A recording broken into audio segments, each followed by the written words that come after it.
இன்னைக்கு வீடியோல நம்ம எல்லாரும் சந்திக்கக்கூடிய ஒரு காமனான ப்ராப்ளமா பார்க்க போறோம். எக்ஸாம்பிள் இங்க பாருங்களேன். டோட்டல் இங்க இருக்கா 9 குவான்டிட்டி அண்ட் 1000 பிரைஸ்னு இருக்கா. இந்த 3 அப்படின்ற குவான்டிட்டியை நான் இங்க 4ன்னு மாத்துறேன்.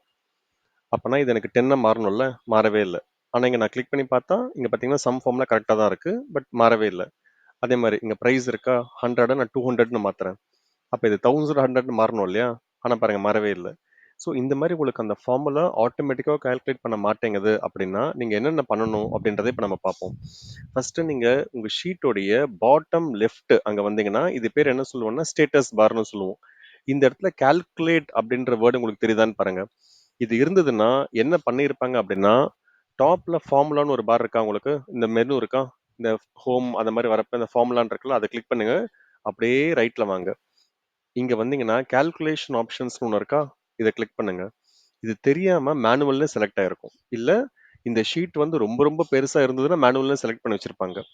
ஸோ அப்ப அந்த டைம்ல என்ன பண்ணணும்னா நீங்க இதை ஆட்டோமேட்டிக்கா மாத்தின உடனே இப்ப பாத்தீங்கன்னா உங்களுக்கு ஆட்டோமேட்டிக்கா இந்த ஃபார்முலா எல்லாமே மாறிடும். இப்போ போய் நம்ம சேஞ்ச் பண்ணி பார்க்கலாமா? இந்த 4 நான் 5ன்னு போடுறேன், எனக்கு வந்து ஆட்டோமேட்டிக்கா மாறிடுச்சு. இந்த பிரைஸ் இப்போ நான் 300ன்னு போடுறேன், எனக்கு வந்து மாறிடுச்சு பாருங்க.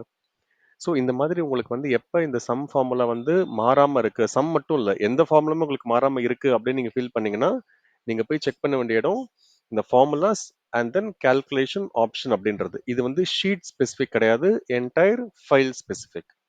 அவ்வளவுதான்.